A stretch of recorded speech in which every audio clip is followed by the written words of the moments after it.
Nebraska on Tap, the source for everything educational and informational about groundwater in agriculture. If you are an ag producer or a citizen of Nebraska, this show is made for you by the Middle Republican Natural Resource District.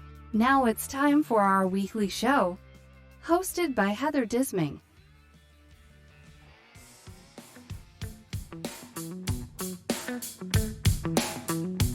Hello, everyone, and welcome to this week's edition of Nebraska on Tap. This week we are going to talk to Jennifer Prenosil.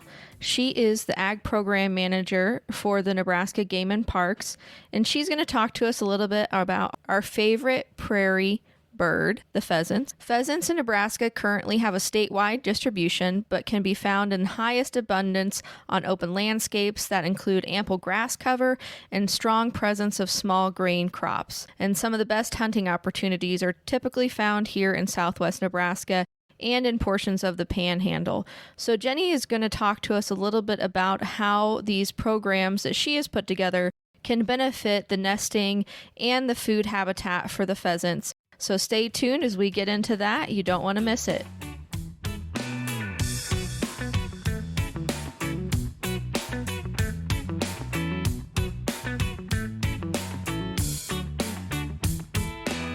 Hi, I am Jenny Prenosil. I'm the Ag Program Manager with the Nebraska Game and Parks. My whole background is I grew up in northeast Nebraska on a farm near Lindsay, Nebraska. My dad grows row crop acres, and over the years we also had, different types of livestock, and my brother's still there, my sister's still there, still very involved in the farm. So from very early on, just being out on the farm and being out in nature and stuff, I always just had an interest in working in the outdoor space, and wildlife biology was really what appealed to me. So I eventually found myself at the University of Nebraska at Kearney. They have a kind of a wildlife biologist program that I really fell in love with, and I had some really great mentors there, going through all my classes, and was able to get involved in some different research projects. Mm-hmm. I did some, like genetic work on coyotes in the lab, and then I also was able to volunteer with the Game and Parks there in Kearney, doing things like deer check and walleye spawn, and getting just a really neat kind of exposure to different things in the wildlife realm. And, I really thought I was going to go, really ride on doing something way cool with wildlife. But I always kept finding myself kind of back tying with the ag side of my family. I think during my senior year, I actually took an agronomy class. I needed just a couple more credit hours. It just sounded like it was interesting. And, when it comes to conservation in Nebraska, especially, really understand the economics and the agricultural side of things. So it just seemed like a natural fit for my degree. After I finished my bachelor's degree there, I moved in right away to get a master's degree in biology at UNK. My master's thesis focused on invasive Phragmites on the Platte River and how they impacted small mammals. So I spent, my field season trapping small mammals and taking vegetation data on Phragmites. Throughout all those times, I was also, doing some temporary jobs on the Platte River, looking at tern and plovers, did some stuff with the Fish and Wildlife Service in the rainwater basins, kind of gaining kind of a, well-rounded knowledge of just ecosystems and how it all fits in together. And so I spent, 6 years of my life in Kearney, getting to know just kind of that local area. And then it came time to look for jobs and get into the real world, which is intimidating for everyone. Right. So, as my ears open and opportunities open, I wasn't going to say no to any opportunity. And so I got my first big girl job working for Pheasants Forever as a farm bill biologist. And that's where I kind of came back into the ag world, growing up on a farm, being a farm bill biologist with Pheasants Forever just was a really cool, awesome first job. I worked in the field office, in the USDA field office out of Fairbury. And I was down there for several years working with farmers, doing all sorts of USDA programs, other Game and Parks programs, local programs, and just kind of staying engaged there where it was really fun to have just that balance of working for wildlife and doing habitat work, but also working in the ag community. Kind of fun. I could talk shop with my dad. Yeah. So, that's always kind of fun. Right. So, yeah. Now you're the Ag Program Manager, so you definitely got what you were looking for, I feel like, right?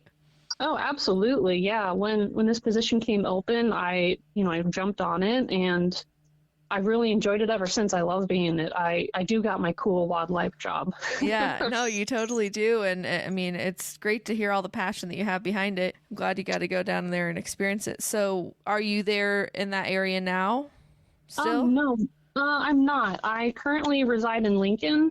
This is where kind of the main office for Game and Parks is. And I did spend some time in a previous role with Pheasants Forever in the state USDA office. Mm-hmm. With NRCS, and that really helped provide a lot of other perspectives too.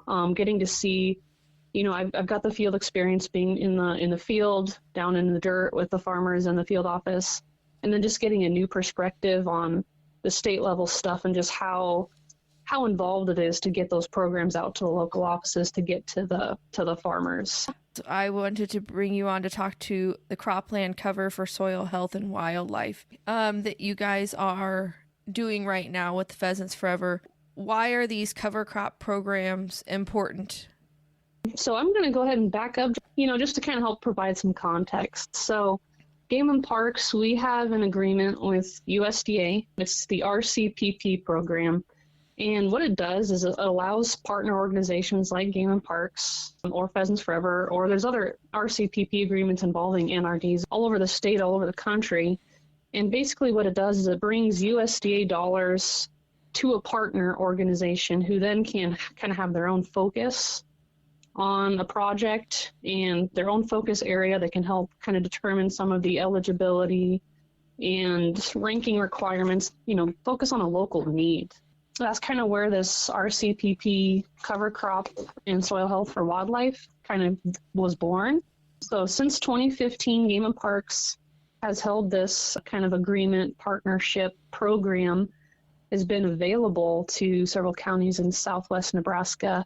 And the whole idea was putting cover crops out on the landscape, in an effort to really complement a lot of our other projects going on for wildlife down in southwest Nebraska. So southwest Nebraska is well known in the state as being one of our kind of top hot spots for pheasant hunting and pheasant habitat for a lot of folks, which is so cool. You go, you meet with pheasant hunters outside of Nebraska, and they're like, "Oh yeah, I'm a cook. I've been there." It's just kind of fun that we can all connect on that. There had been some suggestions in the past about, pheasants might be using cover crops. And cover crops was a big world that, we as Game and Parks haven't really ever gone into before. And this is also kind of at the same time where cover crops everywhere, where it's just kind of starting to take off. We're like, well, let's see what this is all about. And we came up with this. Pheasants Forever has been another partner on this project as well, and they've been wonderful to work with. I'll have to give a shout out to Andy Hauser down there out of Curtis. He's been very instrumental in helping make this be successful, as well as our NRCS offices down there. They're all just wonderful to work with. So I got to shout out to those guys first. Without them, this couldn't be possible. But basically, there's, what we want to do with these cover crops is put cover on the landscape during seasons where there otherwise isn't any cover. Trying to connect all of the habitat that we have. We've got WMAs, we've got CRP, we've got these other permanent habitat structures throughout southwest Nebraska, but we kind of want to connect those in a way that works within a row crop ag system. We do that with cover crops, and the way we kind of run this program is we put together a diverse cover crop mixture, 8 to 10 species, kind of covering a lot of bases. We also take into consideration what the soil health needs are of that local field. So if they have, they're depleting a nutrient, maybe we'll add some more legumes to add some nitrogen. If they've got kind of a hard clay pan, we'll put in some species, with deep tap roots, like your sunflowers, your radishes, those sorts of things. So, we really also tailor to the needs of the local producer too. And then by putting cover on the landscape, we're creating, depending on what time of year, some nesting cover for birds, maybe some broodering cover that, is really important. And then for the cover crops that are able to withstand all winter long, we're putting on some really good winter cover out on the landscape too. And, all of our producers have been, very great to work with. We try to make it as easy as possible on them. And we do try to be flexible with the seed mix. We still want to have cover on the landscape, but also recognizing that there are other local needs based on, what the landowner's objectives are for soil health. Mm-hmm. And something else that's been kind of fun too is we also do allow livestock to graze on these cover crops with the understanding that we do need some cover for wildlife. And so, we go about that in, multiple different ways. We discuss with the landowner what a grazing plan, you could say, would look like on these, how much cover to leave behind. Mm-hmm. Maybe we'll exclude a portion of the field and kind of see how it's going, leaving cover out there. And so far we've been able to work really well with folks on these different things. So some of these counties that you have included in your project boundary are Keith, Lincoln, Perkins, Chase, Hayes, Frontier, Gosper, Dundee, Hitchcock, Red Willow, Furnace, Harlan, and Franklin. And so when you were talking about those cover crops, it's also great because those cover crops provide nesting habitat and food for the birds that are hanging out there too. If you want to talk to us a little bit about what type of role these birds play in the ecosystem for us out here. Yeah, so kind of starting with pheasants, pheasants have always, kind of been, they're species that really work well within agricultural systems. They're very opportunistic birds, really from even an economic standpoint, people from all over the country, when they look at Nebraska for pheasant hunting, that Southwest Nebraska is really targeted because it's always been very successful. So it really is kind of huge from maybe a slightly different perspective.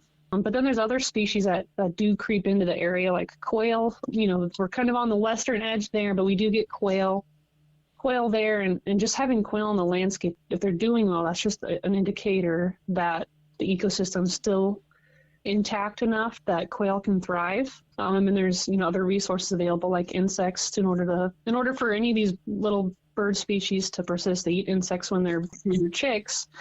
And so, if there's no insects, there's no birds. And so it's just, kind of looking at just a holistic view of these grassland birds, which also, are important game birds. And then they're just important culturally. We got the kind of the history of hunting, of game birds, pheasant, quail, and those other things is just, it's important for us as a Game and Parks agency. It's important for farmers and hunters alike. It's what brings us all together as a common goal to want to do good things on the landscape. Can really bridge us all together. Me living in Lincoln, I don't have a tractor. I can't sit on there, but I have a tie to that pheasant. I have a tie to that quail, just like that farmer has that tie who is in Hitchcock County.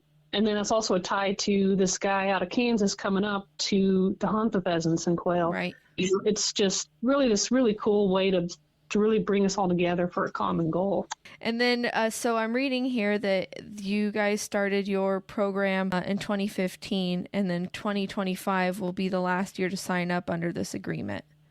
Yep, so we began this agreement in 2015, and it was actually a 5-year agreement. And so around that 2020 era, we were able to renew the program and get another 5 years of funding to continue doing this work.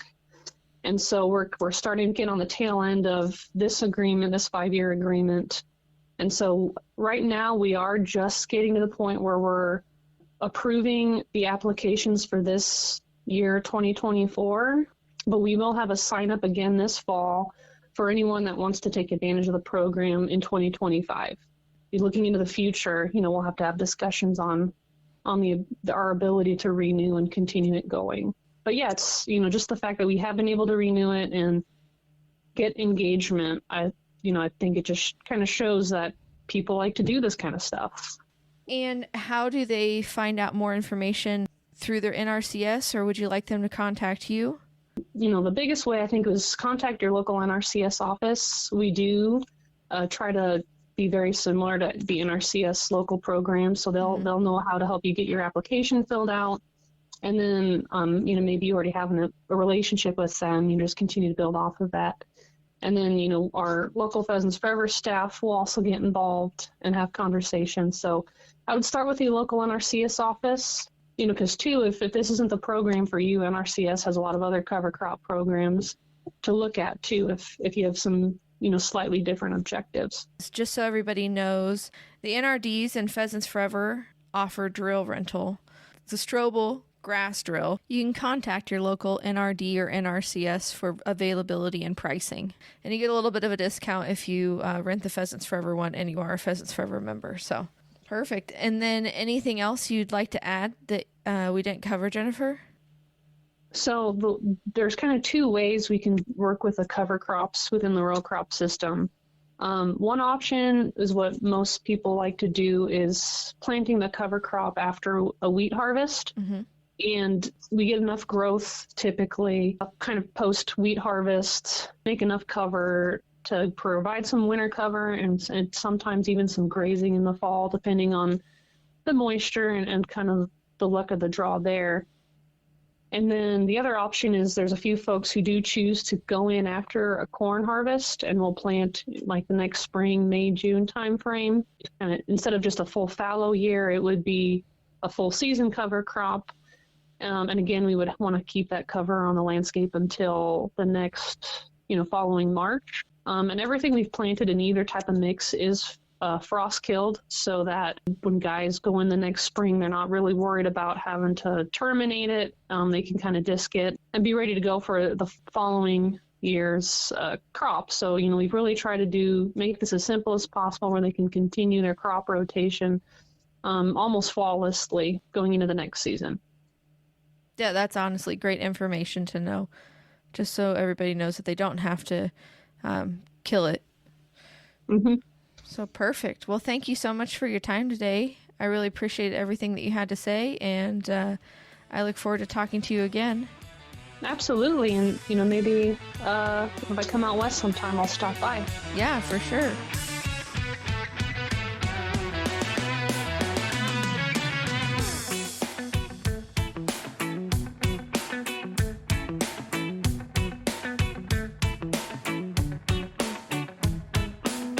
Thank you again, Jenny, for your time today and telling us about the program that you have in place that's been successful in helping these pheasants find a place to nest and also a place to eat and everything in between so that they can thrive in the areas that they are. I know sometimes drought can be a little bit hard on them, but hopefully with these cover crop programs, it helps retain the moisture in some of those areas so they can still thrive on those bugs and the seeds that they eat. So thanks again, everybody, for listening today. And again, if you'd like to get involved with this program, please contact your local NRCS to see if it's a good fit. And if you haven't already, please don't forget to like and subscribe to any of the services that are providing you this podcast today. We love to see everybody tuning in every week, and it makes our heart filled with joy to know that you are learning with us here. So again, you can always go to www.nebraskaontap.com and find us. You can find us on YouTube. You can find us on Spotify, on our RSS feed, and also Apple Podcasts. And we will talk to everybody later. Have a great one. Bye-bye.